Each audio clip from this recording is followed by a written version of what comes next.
In the somber annals of the Second World War, a conflict defined by unprecedented brutality and ideological fanaticism, the names of Nazi Germany's leaders are almost universally synonymous with infamy. They are the architects of genocide, the instigators of global cataclysm. Yet within this rogues gallery of villains, one figure stands apart, an enigma shrouded in paradox. Field Marshal Erwin Rommel. He was a general in the service of Adolf Hitler, a master of the very Blitzkrieg that brought Europe to its knees.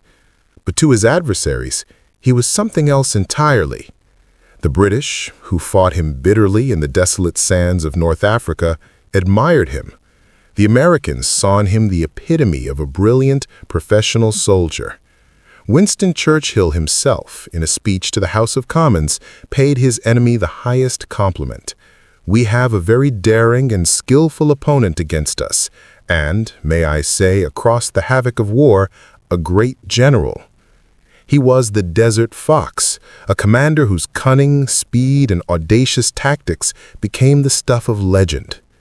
But beyond the battlefield genius, there was a man who seemed to operate by an older, more chivalrous code of conduct, earning a level of respect unheard of for a commander of the Third Reich. How did this man, a servant of a monstrous regime, become one of the most celebrated military leaders of the 20th century, revered even by those sworn to destroy him? What alchemy of character, talent, and circumstance forged this most unique of Nazi field marshals? To understand the legend of Erwin Rommel, we must journey back to the mud and blood-soaked trenches of the First World War, where the seeds of his remarkable career were first sown. The story of Erwin Rommel, the future field marshal, begins not in the sweeping tank battles of the desert, but in the static, gruesome reality of World War I. When the guns of August roared to life in 1914, a young Lieutenant Rommel of the Württemberg Mountain Battalion marched into battle. He was not a product of the traditional Prussian aristocratic military caste that dominated the German officer corps. He was a son of the middle class, the son of a schoolmaster, driven by a fierce patriotism and an innate thirst for action. From the outset, Rommel proved to be an officer of extraordinary courage and initiative. In a war characterized by the static slaughter of trench warfare, where generals ordered men to their deaths from miles behind the lines, Rommel led from the very front. His comrades developed a saying that captured his essence: "Wo Rommel ist, da ist die Front." Where Rommel is, there is the front. He was a whirlwind of energy, personally leading small stormtrooper units on daring raids, relying on speed, surprise, and his own uncanny tactical intuition to overcome numerically superior foes. He was wounded 3 times, yet each injury only seemed to deepen his resolve. In recognition of his bravery, he was awarded the Iron Cross, both first and second class. However, it was on the Italian front, in the dizzying heights of the Julian Alps, that Rommel's genius first blazed into full view. During the calamitous Battle of Caporetto in 1917, Rommel, now a captain, executed one of the most astonishing feats of the war. Leading a small detachment of just over 100 men, he was tasked with capturing the formidable Mount Matagure. Using a combination of stealth, infiltration, and sheer audacity, Rommel's force slipped through the Italian lines. In a whirlwind 50-hour campaign, they sowed chaos and confusion, capturing ridge after ridge. By the end, Rommel's tiny band had taken over 9,000 Italian prisoners and 81 artillery pieces, having suffered only a handful of casualties. For this breathtaking achievement, Rommel was awarded the Pour le Mérite, the Blue Max, Imperial Germany's highest military honor. This was an award typically reserved for high-ranking generals and ace fighter pilots. For it to be bestowed upon a junior infantry officer was virtually unheard of, a testament to the singular nature of his accomplishment. When the armistice finally silenced the guns in 1918, Germany was a broken nation. The Treaty of Versailles dismantled its once mighty army, reducing it to a 100,000-man defensive force, the Reichswehr. Many brilliant officers were cast aside. Rommel, however, was among the select few retained. In the interwar years, he was offered a prestigious staff position within the Truppenamt, the clandestine successor to the forbidden German General Staff. It was a career path that led to power and influence. Yet Rommel refused. He was a man of the field, not of the desk.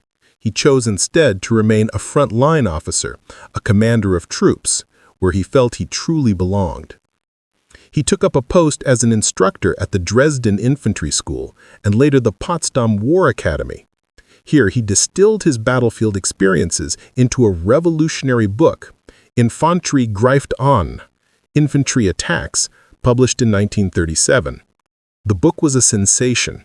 It was not a dry tactical manual, but a gripping personal account of his World War I exploits, emphasizing speed, surprise, initiative, and the psychological dislocation of the enemy. It became required reading for the German army, and, fatefully, it landed on the desk of one of its most ardent admirers, Adolf Hitler. Hitler was captivated by Rommel's philosophy of leadership from the front and his emphasis on swift, decisive action. He saw in Rommel a kindred spirit, a fellow World War I veteran who embodied the dynamic, revolutionary spirit he wanted to instill in his new army, the Wehrmacht. Hitler appointed Rommel to a series of increasingly important posts. In 1938, after the Anschluss with Austria, Colonel Rommel was made commander of the prestigious War Academy at Wiener Neustadt. Shortly thereafter, he was promoted to Major General and given command of the Führer Begleit Battalion, the battalion tasked with Hitler's personal security. This position gave Rommel direct access to the Führer, a relationship that would prove pivotal to his meteoric rise. As 1939 dawned, the world stood on the precipice. When German forces smashed into Poland, igniting the flames of World War II, Erwin Rommel was at Hitler's side. But he was not destined to remain a bodyguard. The greatest stage of his career was about to be set, and on it, his name would become a byword for a new, terrifying form of warfare. With the Polish campaign concluded, Hitler turned his eyes westward. In early 1940, as the German High Command finalized its plans for the invasion of France in the Low Countries, Rommel made a bold request directly to the Führer. Despite having no practical experience commanding armored forces, he asked for a Panzer division. It was an audacious move, bypassing the normal chain of command and angering many in the military establishment who saw him as an upstart infantryman. But Hitler, still impressed by Rommel's drive, granted his wish. On February 15, 1940, Major General Erwin Rommel took command of the 7th Panzer Division. On May 10, 1940, the storm broke. As part of General Hermann Hoth's 15 Army Corps, Rommel's 7th Panzer Division surged across the Meuse River. From that moment on, Rommel unleashed a display of armored warfare that left both friend and foe breathless. He drove his men and machines with a relentless ferocity, operating far ahead of the main German advance. He was a phantom on the battlefield, moving so fast and so unpredictably that he frequently vanished from the maps of his own superiors. At one point, the German High Command, having lost all radio contact, became so convinced the 7th Panzer had been surrounded and destroyed that they officially listed it as missing and cut off its fuel supplies. In reality, Rommel was simply moving too quickly for his own communications and logistics to keep pace. His division soon earned a fitting nickname from the bewildered French, the Division Fantôme, the Ghost Division. Rommel was the quintessential frontline general. He didn't command from a distant headquarters. He led from the turret of a command tank, often right at the spearhead of the attack, sharing the same risks as his men. This leadership style inspired incredible devotion, but it was also born of a practical necessity. It was the only way he could maintain control over the blistering pace of his advance. During the Battle of Arras, the British launched a desperate armored counterattack that threatened to cut off the German spearhead. It was Rommel himself who, in the heat of the battle, personally directed the fire of his division's 88mm anti-aircraft guns against the British Matilda tanks, using the high-velocity cannons in a groundbreaking anti-tank role that proved devastatingly effective. His personal intervention was crucial in blunting the attack and preserving the momentum of the Blitzkrieg. By May 20th, less than 2 weeks after the invasion began, Rommel's munition had reached the English Channel near Abbeville, completing the sickle cut that trapped the bulk of the British Expeditionary Force and the French First Army in a pocket around Dunkirk. The Allied forces in the north were doomed. Having sealed their fate, Rommel was awarded the Knight's Cross of the Iron Cross, the first divisional commander to be so honored in the campaign. But he did not rest. Turning south, his division continued its rampage. On May 28, 1940, his forces surrounded the French city of Lille, helping to force the surrender of the French First Army. In early June, he crossed the Seine River, advancing 100 kilometers over 60 miles in just 2 days. On June 10th, as his tanks reached the coast near the town of Fécamp, he sent a wry, now famous message back to his exasperated superiors. "Am at the coast." By the end of June, France had fallen. The Ghost Division had captured nearly 100,000 Allied soldiers and destroyed hundreds of tanks and artillery pieces, all while suffering comparatively light casualties. Rommel had become a national hero, his exploits celebrated by Nazi propaganda. While some of his more conventional peers grumbled that his high-speed dashes were reckless and unnecessary, Hitler and the High Command were delighted with the results. In February 1941, Rommel was promoted again and handed a new, even more challenging assignment, one that would cement his legend and earn him his immortal moniker. He was being sent to the sands of North Africa. The situation in North Africa in early 1941 was a disaster for the Axis. Benito Mussolini's ill-conceived invasion of British-held Egypt had been a humiliating failure. A brilliant British counteroffensive, Operation Compass, had not only driven the Italians out of Egypt, but had also captured the entire province of Cyrenaica in Libya, taking over 130,000 prisoners.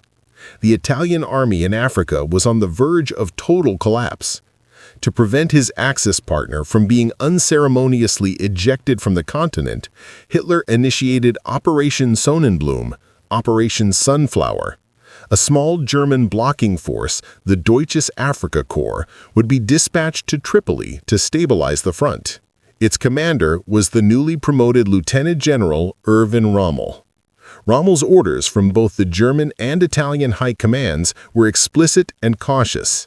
Establish a defensive line, hold Tripoli, and under no circumstances engage in a major offensive until fully reinforced, which was not expected until May. It was a plan born of logistical prudence. Rommel took one look at it and threw it in the trash. He was a general of attack, not defense. He believed that passivity would only cede the initiative to the British and allow them to build up their forces for an inevitable final push. Upon his arrival in February 1941, he immediately set about creating a grand deception. To disguise the weakness of his force, he ordered dummy tanks constructed out of wood and Volkswagen chassis to be paraded through Tripoli and driven around the front, convincing British intelligence that he commanded a much larger armored force than he actually possessed. While his superiors in Rome and Berlin believed he was diligently digging in, Rommel was already planning a stunning act of insubordination.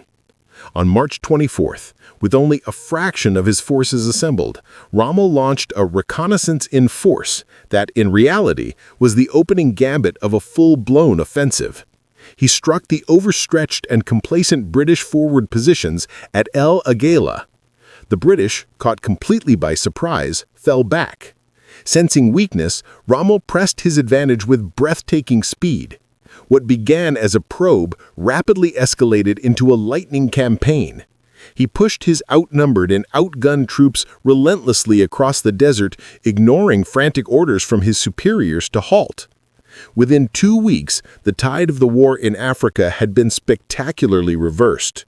The Afrika Korps, alongside demoralized Italian units now galvanized by Rommel's leadership, recaptured all of Cyrenaica. The British were sent reeling back to the Egyptian border, their stunning victory in Operation Compass completely undone. In a major coup, Rommel's forces captured 3 senior British generals, including Lieutenant General Sir Richard O'Connor, the architect of Britain's earlier triumph. the British managed to hold on to the vital deep-water port of Tobruk, which now stood as a defiant thorn in Rommel's side, garrisoned by a resolute force of Australian and British troops. Rommel's initial assaults on the fortress failed, leading to a long and bitter siege. His failure to take Tobruk, coupled with his blatant disregard for orders, earned him severe reprimands from Berlin. But Hitler, impressed by his general's audacity and spectacular success, ultimately backed him. It was during this period, the swirling seesaw battles across the vast, featureless desert, that the legend of the Desert Fox, Wüstenfuchs, was born. He was a master of surprise, misdirection, and improvisation. He used the desert itself as a weapon, appearing from unexpected directions, using dust clouds to mask his movements, and exploiting the superior range and velocity of his 88mm guns to devastating effect. He became a phantom figure to the British Eighth Army, a commander whose intentions they could never quite predict. The war in the desert became a personal duel between Rommel and a succession of British commanders, Wavell, Auchinleck, and finally Montgomery. It was a war without hate, as Rommel himself later called it. The vast, empty landscape and the shared hardship of the brutal conditions fostered a strange sense of professional respect between the combatants. Stories of Rommel's chivalry began to circulate. He insisted on the humane treatment of prisoners, often sharing his own meager water rations with them. When his forces overran a British field hospital, he ensured the doctors and patients were cared for and allowed to continue their work unmolested. In May 1942, Rommel launched his masterpiece, the Battle of Gazala. Though outnumbered in tanks and guns, he executed a brilliant and daring flanking maneuver, swinging his panzers around the southern end of the British line. After weeks of ferocious and complex fighting in an area known as the Cauldron, he shattered the British armored divisions and finally, on June 21st, captured the fortress of Tobruk. It was the pinnacle of his career. A grateful Hitler, ecstatic at the news, immediately promoted him to the rank of Field Marshal. At 50, Erwin Rommel was the youngest man in the German army to hold the rank. He now stood at the gates of Egypt, with Cairo and the Suez Canal seemingly within his grasp. The fall of Tobruk was Rommel's zenith, but the seeds of his ultimate defeat were already sown. His supply lines were stretched to the breaking point, 1,000 miles across the desert from his main port at Tripoli. The British Royal Navy and Air Force, operating from Malta, were relentlessly strangling his logistical lifeline. Meanwhile, the British Eighth Army, now under the new and methodical command of General Bernard Montgomery, was being massively reinforced with American-made Sherman tanks and a deluge of men and material. At the small railway stop of El Alamein, just 60 miles from Alexandria, the exhausted Afrika Korps finally ground to a halt. Rommel's last desperate push was repulsed. The balance of power had decisively shifted. In late October 1942, Montgomery launched his own offensive, Operation Lightfoot. With an overwhelming superiority in every category, men, tanks, guns, and aircraft, the Eighth Army began to methodically grind Rommel's forces down. Rommel, who had been in Germany on sick leave, rushed back to the front but could do little to stem the tide. Hitler, in his typical fashion, issued a fanatical stand and fight to the last man order. For Rommel, this was madness. To obey would mean the senseless annihilation of his veteran army. In one of the most significant acts of his career, he defied the Führer. After a brief, catastrophic attempt to hold the line, he ordered a general retreat, saving the bulk of the Afrika Korps from encirclement and destruction. It was an act that saved his army, but it irrevocably damaged his relationship with Hitler. The retreat across North Africa was a testament to Rommel's tactical skill, even in defeat. Pursued by Montgomery from the east and facing a new threat from the west after the Allied Operation Torch landings in Morocco and Algeria, Rommel conducted a masterful 1,500-mile fighting withdrawal. At the Kasserine Pass in Tunisia, he handed the inexperienced American forces a bloody nose, a sharp tactical victory that momentarily stunned the Allies. But it was not enough. Trapped in a closing vice and starved of supplies, the end for the Axis in Africa was inevitable. In March 1943, a sick and disheartened Rommel was ordered back to Germany, leaving his doomed army behind. 2 months later, the last Axis forces in Africa surrendered. Rommel's star had faded. He spent a period in a state of semi-retirement before being recalled to service in late 1943. His new assignment was to inspect and improve the defenses of the Atlantic Wall, Hitler's fortress designed to repel the inevitable Allied invasion of France. Rommel threw himself into the task with his characteristic energy. He realized the existing defenses were inadequate. Arguing fiercely with the overall commander, Field Marshal Gerd von Rundstedt, Rommel insisted that the invasion had to be defeated on the beaches. "The war will be won or lost on the beaches," he prophetically declared. "The first 24 hours of the invasion will be decisive." He ordered millions of mines to be laid and countless anti-tank and anti-landing craft obstacles, which became known as Rommel's asparagus, to be planted along the coast. By 1944, Rommel, like many senior German officers, had become profoundly disillusioned. He saw that Hitler's irrational and fanatical conduct of the war was driving Germany to absolute ruin. He believed peace with the Western Allies was the only way to save the nation from total destruction by the Soviet Union. It was in this atmosphere of despair that he was approached by members of a long-standing military conspiracy against Hitler. The historical record remains debated on the exact extent of his involvement. It is clear that Rommel knew of the plot, sympathized with its ultimate goal of removing Hitler from power, and agreed that he would be willing to serve in a post-Nazi government to negotiate peace. However, there is no evidence that he supported assassinating Hitler, preferring instead to have him arrested and put on trial. On July 17, 1944, just weeks after the D-Day landings in Normandy, Rommel's car was strafed by an Allied fighter plane. He suffered a severe head injury and was sent home to Germany to recover. 3 days later, on July 20th, Klaus von Stauffenberg's bomb exploded at Hitler's Wolfslair headquarters. The assassination attempt failed. In the brutal Gestapo crackdown that followed, the names of the conspirators were tortured out of those arrested. Rommel's name was mentioned. For Hitler, this was a terrible dilemma. Rommel was, after Churchill, perhaps the most famous general of the war. He was a national icon, the people's marshal, beloved by the German public and respected by the army. To publicly try and execute him for treason would be a catastrophic blow to home front morale.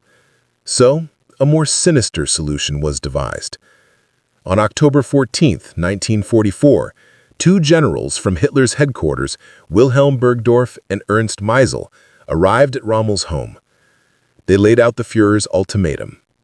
Rommel could face a public trial before the notorious People's Court, which would result in his certain execution and the persecution of his family, or he could take a cyanide capsule.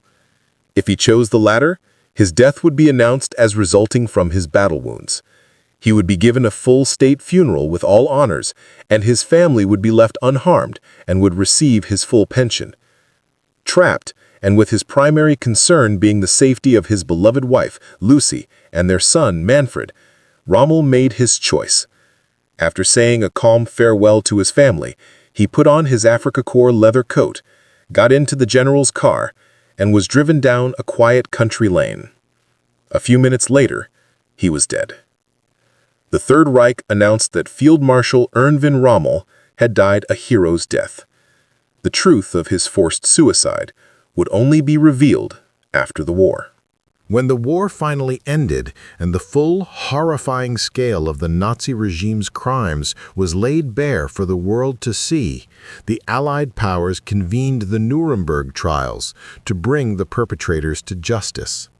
The dock was filled with Germany's highest-ranking military and political leaders, both living and posthumously indicted. Conspicuously, one name was absent from every list of war criminals: Erwin Rommel. This was no accident. In an era of total war, Rommel had consistently waged a clean one. An examination of the record of the Africa Corps and other commands under his leadership revealed a startling absence of the atrocities that stained the reputation of so much of the Wehrmacht, particularly on the Eastern Front. His troops were under strict orders not to mistreat civilians or loot property. There were no mass executions, no scorched earth policies under his command. More tellingly, Rommel actively defied some of Hitler's most criminal orders. When he received the infamous Commando Order, which decreed that all captured Allied commandos were to be summarily executed without trial, Rommel contemptuously burned the directive and ignored it.